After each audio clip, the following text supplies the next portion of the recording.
नमस्कार प्रेक्षकांनो, लग्नानंतर होईलच प्रेम मालिकेच्या येणाऱ्या भागामध्ये आपल्याला असं पाहायला मिळणार आहे. आता पार्थने जे कपल वॉच घरी आणलेलं असतं तो काव्याला दाखवत असतो. तेव्हा ते वॉच बघत असताना पार्थचं जे काही वॉच असतं ते काव्याकडून खाली पडतं आणि फुटतं. आता पार्थ मानिनीला हे सांगत असतो की काव्याकडून माझं वॉच फुटलं.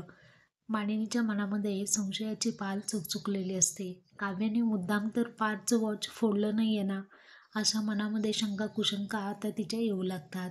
इकडे नंदिनी आणि जीवा यांच्या आयुष्याला सुरंग लावण्याचं प्लॅनिंग रम्या आणि वसुहत्या या दोघीही करत असतात. वसुहत्या म्हणते, आता बघ त्यांच्या आयुष्याला कसा सुरंग लावते मी. त्याचप्रमाणे इकडे नंदिनी जीवाला समजावून सांगू लागते की जीवा प्लीज माझं ऐकून घ्या ना.